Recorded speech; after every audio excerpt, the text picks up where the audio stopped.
before, and after.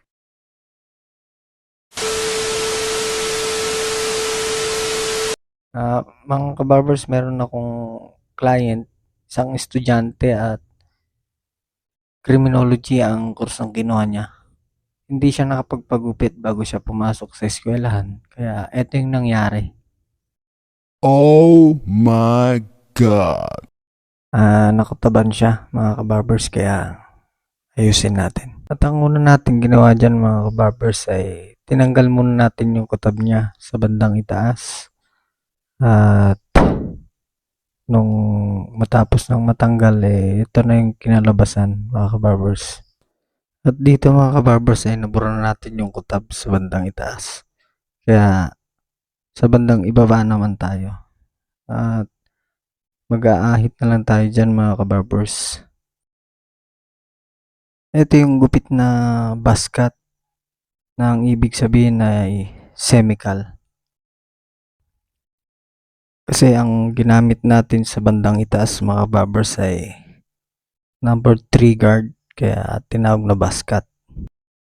At sa bandang ibaba naman mga kabarbers ay ang tawag dito ay skin fade. Bakit siya tinawag na skin fade? Ayan. Kasi kung mapapansin nyo, ahit na yung ginawa natin dyan kaya siya tinawag na skin fade. Ayan. Meron akong payo para sa mga estudyanteng katulad nito, isang criminology. Kung napansin nyo na medyo makapal na yung buhok nyo, magpagupit na kayo kaagad para maiwasan natin yung kutab. Ayan. Kasi kung minsan may kutab na napakataas, kaya hindi na natin nasusunod yung gusto nating gupit. At nakabase na lang kasi tayo sa kung gaano kataas yung pagkakagutab. At wala ka nang ibang sasabihin sa barbero mo kundi, "Boss, ikaw na lang yung bahala. Basta mahabol lang yung kutab."